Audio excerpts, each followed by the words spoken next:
안녕하십니까. 독서하는 마라토너 박종필입니다. 제가 오늘 한국금융연수원에서 오전 강의를 마쳤고요. 점심 식사 후에 오후 강의가 30분 정도 남아서 지금 영상 촬영을 하도록 하겠습니다. 자, 현재 시각은 2023년 10월 26일 오후 1시 31분 정도 됐습니다. 자, 오늘이 11.6 사태 발발 44주년입니다. 1979년 10월 26일 유신 정권이 붕괴됐던 11.6 사태 발발 44주년인데요. 자, 오늘 오후에는 그 당시에 서거하신 박정희 전 대통령님을 애도하기 위해서 그런지 오후에 비가 내린다라는 일기예보가 있습니다. 자, 제가 오늘 잠깐 한 20분 정도 영상 촬영을 하도록 하겠습니다. 자, 제가 최근에 오늘부터 정확하게 20일 전입니다. 2023년 10월 6일에 인문학 서적 5번째 출간작으로 북미 유럽 동아시아 견문록을 출간을 했습니다. 자, 두께는 346페이지 분량인데요. 제가 최근에 2달 전 8월 25일부터 9월 3일까지 미국 동부 지역과 캐나다 지역을 4식구 가족 여행을 다녀왔는데요. 다녀와서 거의 한 3주 정도 몰입해서 미국 동부 캐나다 여행기는 약 180페이지 정도 분량으로 집필을 했고요. 기존에 13년 전에 유럽 3개국 프랑스, 이탈리아, 스위스 여행기는 이미 완성이 되어 있었고요. 또 4년 8개월 전인 2019년 2월에는 미국 샌프란시스코를 다녀와서 여행기를 완성을 했었습니다. 그리고 그보다 한 해 앞선 지금부터 5년 1개월 전인 2018년 9월에는 미국 로스앤젤레스도 다녀와서 여행 직후에 여행기를 완성하기도 했습니다. 그리고 그보다 한 해 앞선 2017년도에는 7월 초순에 일본의 오사카 교토를 다녀왔고요. 또 그해 연말 2017년 12월 크리스마스 이브 직전에는 대만의 타이베이와 화롄 지역을 다녀왔었습니다. 그래서 기존에 다녀온 지역들은 이미 여행기가 완성이 되어 있었고요. 이번에 2달 전에 다녀왔던 미국 동부와 캐나다 여행기 약 180페이지 분량을 새로 만들어서 기존 여행기와 합해서 346페이지 분량으로 인문학 서적 5번째 출간작으로 지금부터 20일 전인 2023년 10월 6일에 출판을 했습니다. 자, 추천사를 해주신 분들도 계십니다. 제가 존경하고 사랑하는 한국금융연수원의 김영훈 부원장님께서도 추천사를 해주셨고요. 여기 보시면 자, 한국금융연수원의 김영훈 부원장님께서도 추천사를 써주셨고요. 또 제가 또 사랑하고 존경하는 김현장 법률사무소의 이정민 변호사님께서도 추천사를 해주시기도 했습니다. 그래서 저의 졸적 부족한 책이긴 하지만 빛내주신 두 분께 이 자리를 빌려서 다시 한번 깊은 감사의 말씀을 드리겠습니다. 자, 그래서 이 내용에 소개된 내용 중에서 북미 관련 미국 동부와 캐나다를 7박 10일의 일정으로 4식구 가족 여행을 다녀온 파트 관련해서 지난번에 얼마 전에 약간 소개를 해드리긴 했는데요. 전반부인 미국의 워싱턴 DC, 그 다음에 미국과 캐나다의 접경 지역인 세계 3대 폭포 중에 하나인 나이아가라 폭포는 중점적으로 말씀드렸고요. 그 그 다음에 캐나다 제1의 도시 토론토, 제2의 도시 몬트리올도 말씀드렸는데요. 캐나다 최대 관광국 도시 드라마 도깨비가 촬영됐었던 무대 퀘벡부터는 좀 약하게 시간이 부족해 가지고 얼마 다루질 못했고, 그 다음에 다시 미국으로 와서 미국의 역사의 시작점인 보스턴, 그 다음에 마지막으로 미국 제1의 도시이자 세계 경제의 중심인 뉴욕 관련해서는 약하게 터치를 했는데요. 그래서 퀘벡하고 보스턴, 뉴욕 관련해서 좀 자세하게 좀 말씀드릴까 생각 중입니다. 현재 벽시계가 36분입니다. 1시 36분, 한 20분 정도 촬영하겠습니다. 자, 캐나다 지난 2달 전에 갔다 왔을 때 8월 25일부터 9월 3일까지 7박 10일에 미국 동부 캐나다 일정 중에 비행기에서 오고 가고 할 때 각각 1박씩 비행기에서 했고요. 캐나다에서 3박, 미국에서 4박, 그래서 총 7박 10일의 일정이었습니다. 그 중에 캐나다 후반이었던 퀘벡 관련해서 좀 말씀을 드리면, 캐나다 최대 관광 도시이기도 하고 드라마 도깨비가 촬영돼서 더 유명해지기도 했는데요. 자, 퀘벡에 가면 샤또 프랑트낙 호텔이 있습니다. 그곳은 언덕에 위치하고 있는데요. 그곳에서 내려다보면 약 300m 지점에 세인트 로렌스 강이 흐르고 있습니다. 자, 미국 동부의 대서양에서 이제 캐나다 지역 대서양도 있고 미국 지역도 대서양이 있는데요. 캐나다 지역의 그 대서양에서 세인트 로렌스 강의 하류가 대서양과 만나고, 그 만나는 지점에서 세인트 로렌스 강이 쭉 남서쪽으로 1300km 정도 흐릅니다. 그래서 세인트 로렌스 강의 상류에서 바로 미국의 5대 호 중에 가장 동쪽에 위치한 온타리오 호와 만나게 됩니다. 그래서 그 세인트 로렌스 강과 대서양이 만나는 지점에서 약간 들어오면 그 당시에 캐나다는 현재 G7 국가 중에 하나인데요. 유럽에서는 G7 국가가 영국, 프랑스, 독일, 이탈리아, 북미에서는 캐나다, 미국, 아시아에서는 일본, 이상 7개 국가가 그룹 7, G7이라고 하는데요. 선진 7개국 클럽이죠. 그 중에 캐나다도 포함이 되어 있는데요. 캐나다는 원래 프랑스령이었습니다. 그러다가 7년 전쟁을 통해서 영국이 프랑스를 이김으로써 1763년에 파리 조약을 체결해서 캐나다에 대한 지배권을 프랑스가 영국에게 넘겨주게 됐는데요.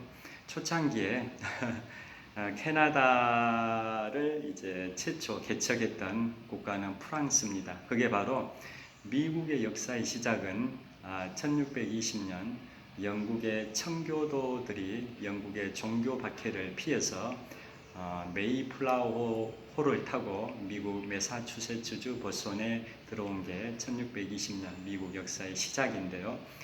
그러니까 미국 역사가 시작된 지 403년이 된 거죠. 1620년부터 올해 2023년까지 403년의 역사가 미국의 역사인데요.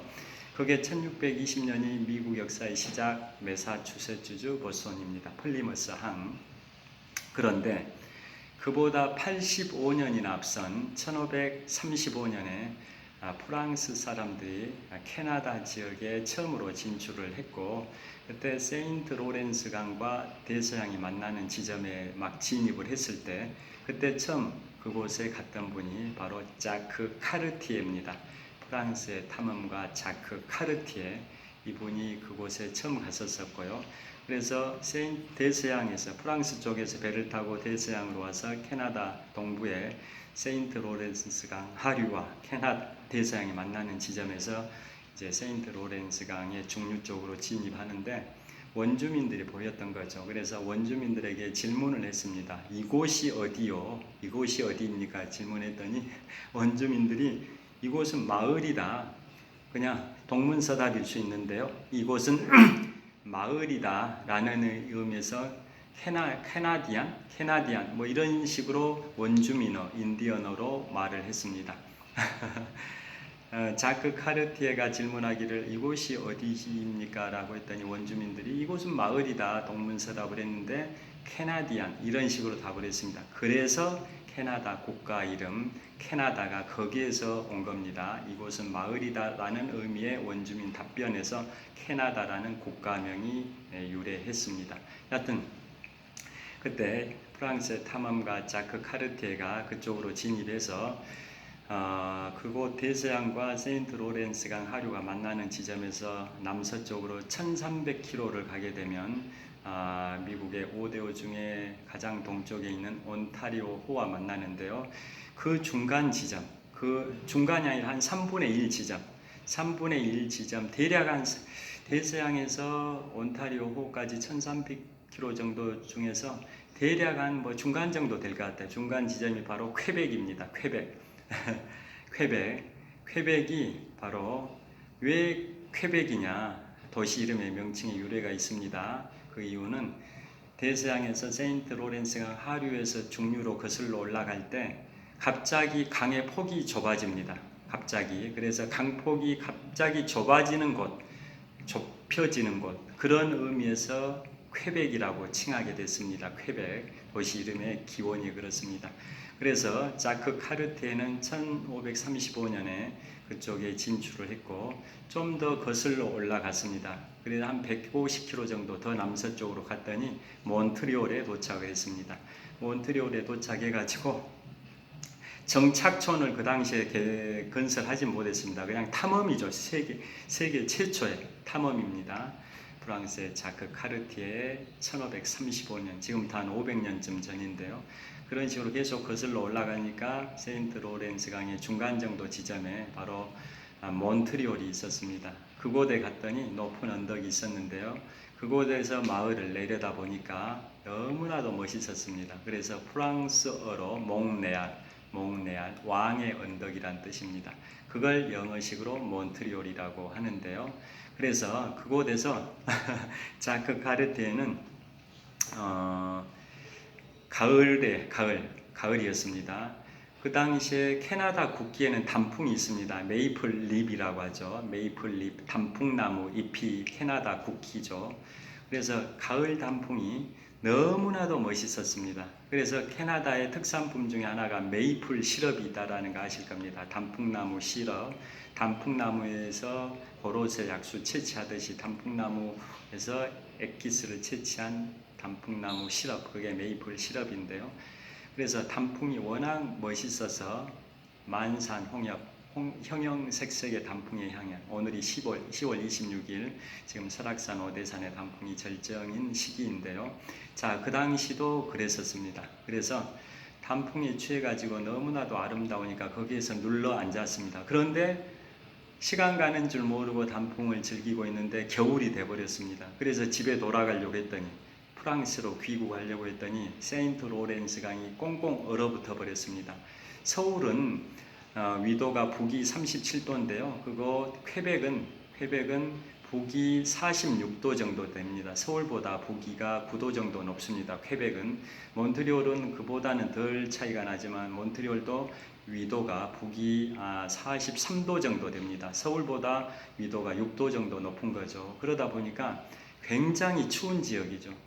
겨울에 세인트 로렌스 강이 꽁꽁 얼어붙어서 귀국을 못합니다. 프랑스로. 그래서 그 당시에 탐험대원들의 상당수가 얼어 죽거나 굶어 죽거나 병으로 죽습니다. 그런데 그 탐험대장이었던 자크 카르티에는 소수 정예 몇 명과 살아가지고 이듬해 봄이 되니까 세인트 로렌스 강의 얼음이 풀리니까 그때 고국으로 돌아가서 프랑스에 보고를 했죠. 그 당시에 프랑스 국왕이 앙리 4세입니다. 앙리 4세 1536년에 귀국해서 앙리 4세께 보고를 해서 북미의 캐나다에 이러한 나라, 이런 땅이 있다라고 보고를 했고요.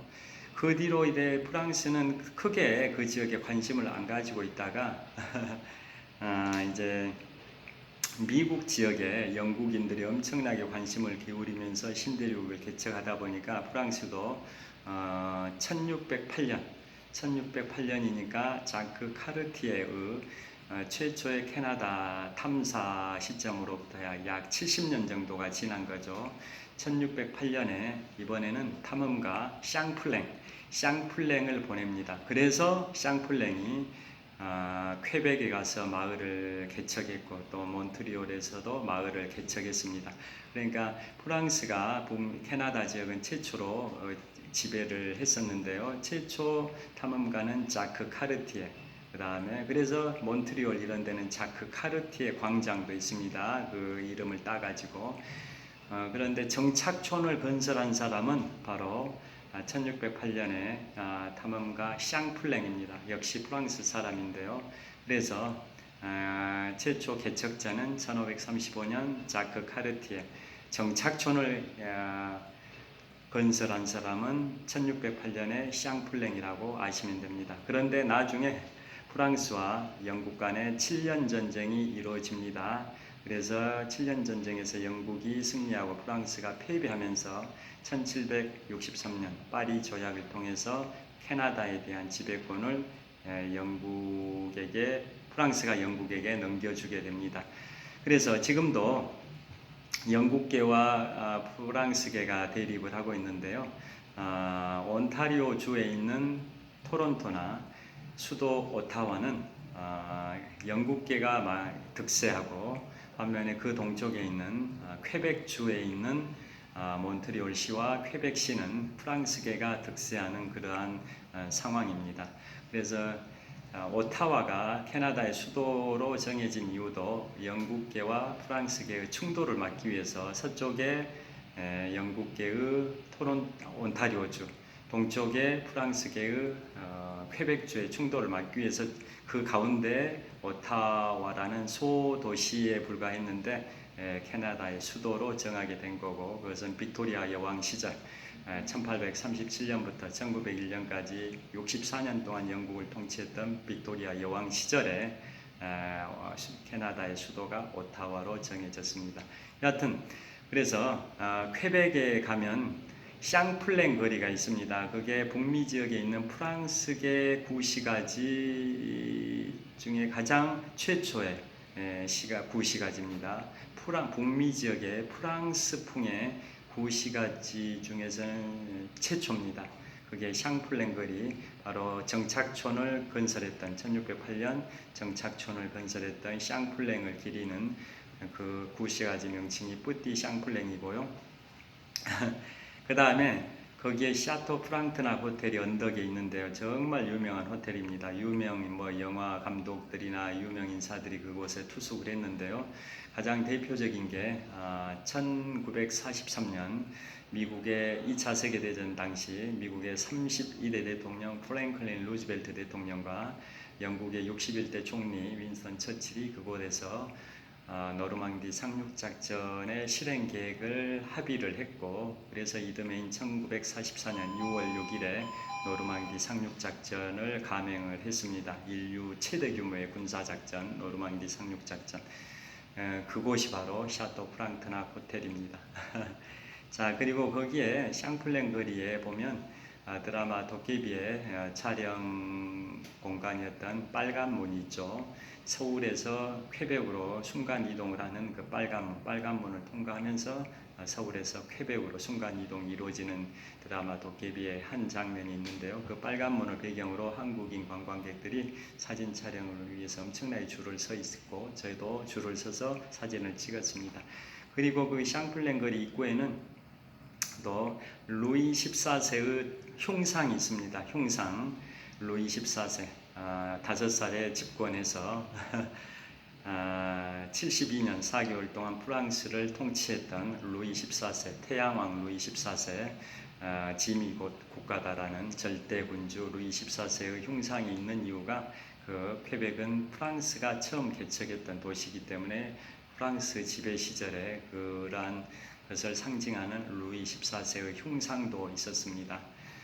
자, 그런 식으로 퀘벡 관광을 마치고 지금 시사성 있는 걸 하나 말씀드리면요. 지금 현재 시각이 2023년 10월 26일 목요일 오후 1시 51분인데요. 한 7분 동안만 더 촬영하겠습니다. 긴급 뉴스를 들으니까 미국의 북동부 제일 끝에 있는 메인주에서 총격 사건이 발생이 됐습니다. 어떤 테러범 한 사람이 월마트, 그 다음에 무슨 식당, 볼링장 이런 세 군데에 옮겨 다니면서 무차별 총기를 난사해가지고 최소 22명이 사망하고 5, 60명이 부상을 당하는 참사가 발생이 됐는데요. 자, 그 미국 가장 북동부 끝에 있는 주 메인주입니다. 원래 매사추세츠 주에 속해 있었던 땅인데 매사추세츠 주에서 분리된 주가 메인주인데요. 그곳에서 총기 사고가 발생돼서 너무 안타깝습니다. 여하튼 캐나다 퀘벡 여행을 마치고 다시 미국으로 들어올 때 미국 국경 검문소를 다시 통과했는데요. 그곳이 버몬트주입니다. 버몬트주 국경 검문소 통과하고 뉴햄프셔주에 있는 콩코드라는 도시, 뉴햄프셔주의 주도인 콩코드에서 투숙을 했고요. 그 다음날 새벽에 일어나서 30분 동안 조용한 그 도로에서 30분 동안 달리기를 하면서 유튜브를 찍기도 했고, 도로변에 성조기들의 물결이 넘치고 있었습니다. 그곳에서 바람에 나부끼는 성조기를 벗삼아서 달리기를 30분 하면서 유튜브 찍었습니다. 그 다음에 미국의 역사의 시작인 보스턴에 갔습니다. 보스턴에 가면 가장 유명한 게 하버드 대학과 퀸시 마켓 이런 게 있는데요. 또 프리덤 트레일도 있고 세계 최고로 오래된 마라톤 대회인 1897년에 시작해서 126년 전통의 보스턴 마라톤도 그곳에서 열리고 있고, 한국인 선수가 3명이나 그곳에서 우승했던 1947년 서윤복 선생, 1950년 함기용 선생, 2001년 이봉주 선수 이상 3분이 각각 보스턴 마라톤에서 우승을 해서 126년 전통의 보스턴 마라톤에서 한국인이 3명이나 우승을 했습니다. 자, 그곳에 하버드 대학교가 가장 핵심인데요. 그곳에 들어가서 존 하버드의 동상에 오른발 발등을 문지르면서 사진을 촬영하는 게 관행입니다. 왜냐하면 하버드 대학교 명칭의 유래가 미국 북동부 지역의 명문 8개 사립대 중에 가장 유명한 하버드 대학이 1636년에 개교를 했는데요. 그 하버드 대학에 개교할 때 1636년, 우리나라로 치면 병자호란이 일어났던 연도입니다. 1636년에 하버드 대학이 개교할 때 최초 기부자 이름이 존 하버드입니다. 존 하버드. 그분을 기리기 위해서 최초 기부자 하버드를 대학 이름으로 정했는데요. 존 하버드의 동상에 왼발 발등을 문지르면 자신 또는 자녀들이 하버드 대학에 입학할 수 있다라는 속설이 있어서 거기서 문지르면서 인증샷을 많이 찍습니다. 그래서 저도 마찬가지로 찍었습니다. 저희 네 식구도. 그 다음에 와이드너 도서관이 있습니다. 그 와이드너 도서관은 세계에서 최대 규모의 도서관이 미국 연방의회 도서관이고요. 두 번째가 하버드 대학 안에 있는 와이드너 도서관인데요. 그 유래는 하버드 대학 안에는 30여 개의 수많은 도서관이 있는데요. 그 중에 와이드너 도서관이 세계 2위 규모의 도서관으로 장서 보관이 300만 권 이상이라고 합니다. 그 명칭의 이름 와이드너는 그 와이드너라는 하버드대 졸업생이 1912년에 타이타닉호가 침몰할 때 침몰해서 돌아가신 분인데요. 원래 하버드대 졸업생으로서 책을 수집하는 게 취미였습니다. 엄청나게 도서 수집광이었습니다. 그래서 전 세계 어느 지역에 있든 책을 다 구해서 보관하는 게 그분의 취미였는데요. 그래서 그 당시에 제 기억에는 베이컨의 수상록인가 길 겁니다. 베이컨의 수상록을 유럽에서 구해가지고 귀국길에 타이타닉호를 탔습니다. 그게 1912년이니까 지금부터 111년 전이죠. 111년 전인 1912년에 책을 구매를 해서 귀국길에 타이타닉호를 탔는데 그게 침몰이 돼버렸죠. 그래서 안타깝게 돌아가셨는데요. 그래서 그분의 어머님이 아들 와이드너의 뜻을 기리기 위해서 보관하고 있던 그 수집했던 수많은 도서를 하버드대에 기증하고 아들이 그 하버드대를 나왔으니까요. 그 다음에 도서관까지 건립을 했습니다. 기부금이 한 100만 달러 정도로 제가 기억을 하는데요. 그래서 도서관을 건립을 했습니다. 그래서 돌아가신 분의 이름을 따서 하버드대 졸업생 와이드너 이름을 따서 도서관 이름이 와이드너 도서관이고 세계에서 두 번째 규모의 도서관입니다. 자, 그래서 보스턴을 그렇게 여행을 했었습니다. 자, 시간이 이제 얼마 안 남았는데요. 그 다음에 이제 미국 동부 지역에 또 보스턴 마라톤 코스도 봤었습니다. 코스. 현지 인솔 가이드께서 이곳이 보스턴 마라톤 코스라 해가지고 보기도 했는데요. 자, 그곳이 보스턴 마라톤이 시작한 게 1897년인데요. 자, 보스턴 마라톤 코스 그곳이 미국 독립전쟁의 시발탄이 됐었던 렉싱턴 콩코드 전투가 그 근처 북서쪽 약 30km 지점에서 있었죠. 그게 1775년 4월 19일인데요. 그게 미국이 영국으로부터 독립하기 위한 독립전쟁의 첫 총성이 울린 곳이 렉싱턴 콩코드 전투, 보스턴의 북서쪽 30km 정도 지점입니다. 그래서 그게 독립전쟁이 시작이 된 거고 약 8년 정도 진행이 돼서 1783년에 미국이 영국한테 승리한 게 미국 독립전쟁인데요. 자, 그것의 시작이 바로 보스턴과 관련이 되죠. 왜냐하면 영국이 미국을 지배하고 있었다 보니까 영국군이 미국에 주둔을 하고 있었죠. 식민지를 경영하기 위해서.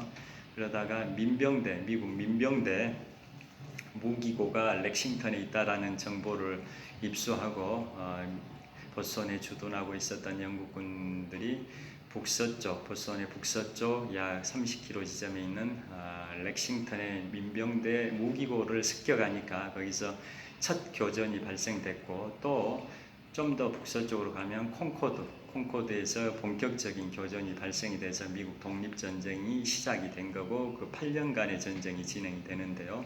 그래서 영국군들이 출발했던 데가 바로 보스턴이었습니다.